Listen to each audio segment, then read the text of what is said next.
எத்தனையோ நேரங்களில் நான் சிந்திக்கிற பொழுதெல்லாம் சிலிர்த்து போகிறேன்.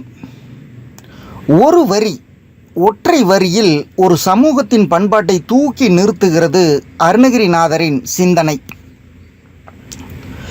நம்மில் பல பேர் ஒரு வாசகம் மறவாமல் சொல்வார்கள்.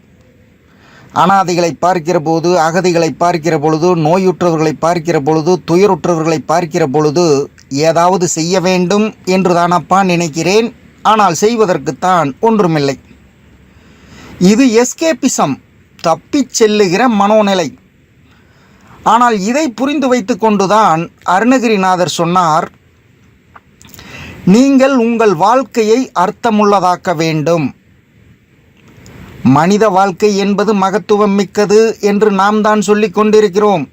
ஆனால் இது அற்பமான வாழ்வு. மரத்தை நாம் அற்பமாக பார்க்கிறோம். மரம்தான் நம்மை விட உன்னதமானது. அதற்கு அருணகிரிநாதர் சொல்கிறார், மரம் இருக்கிறதே, அந்த மரத்தின் நிழலில் 1000 பேர் இளைப்பாறலாம். மரம் கிளை பரப்பி நிழல் தருகிற பொழுது அந்த மரத்தின் நிழலில் 1000 பேர் இளைப்பாறலாம். ஆனால் மனிதா, உன் நிழலில் நீயே இளைப்பாற முடியாது.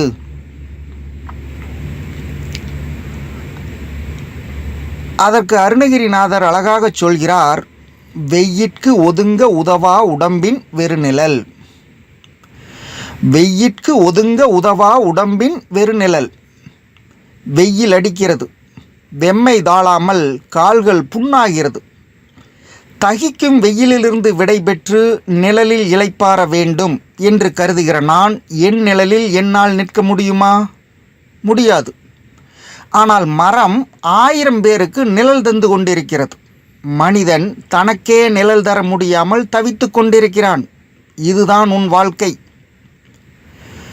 சரி, இந்த அற்பமான வாழ்க்கையை அமரத்துவம் மிக்க வாழ்க்கையாக மாற்றிக்கொள்ள வேண்டும் என்றால் என்ன செய்ய வேண்டும்? அடுத்து அவர் சொல்கிறார், நொய்யிற் பிளவளவேனும் பகிர்மின்கள். நொய்யிற் பிளவளவேனும் பகிர்மின்கள். பசித்து கிடப்பவனுக்கு படி அரிசி கொடு என்று அருணகிரிநாதர் சொல்லவில்லை. அரைப்படி அரிசி கொடு என்றும் சொல்லவில்லை. பிடி அரிசி கொடு என்றும் சொல்லவில்லை.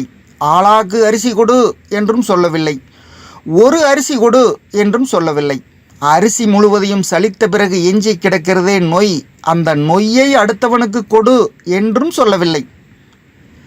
என்ன சொல்கிறார்? அரிசி முழுவதையும் சலித்த பிறகு எஞ்சி கிடக்கிறதே நொய், அந்த நொய்யில் ஒரு பிளவளவேனும் பகிர்மின்கள். நொய்யிற் பிளவளவேனும் பகிர்மின்கள். நொய்யில் பிளவு கொடுத்தால் எவனுடைய பசி தீரும்? ஆனால் அங்கு என்ன நோக்கம்? நொய்யிற் பிளவளவேனும் பகிர்மின்கள். கொடுங்கள் என்று கூட சொல்லவில்லை, பகிருங்கள். உன்னிடம் இருப்பதை அடுத்தவனோடு பகிர்ந்து கொள்ளுகிற மனம் வேண்டும். நொய்யில் பிளவு இருந்தால் கூட அடுத்தவனுக்கு கொடுக்கிற உள்ளம் வேண்டும்.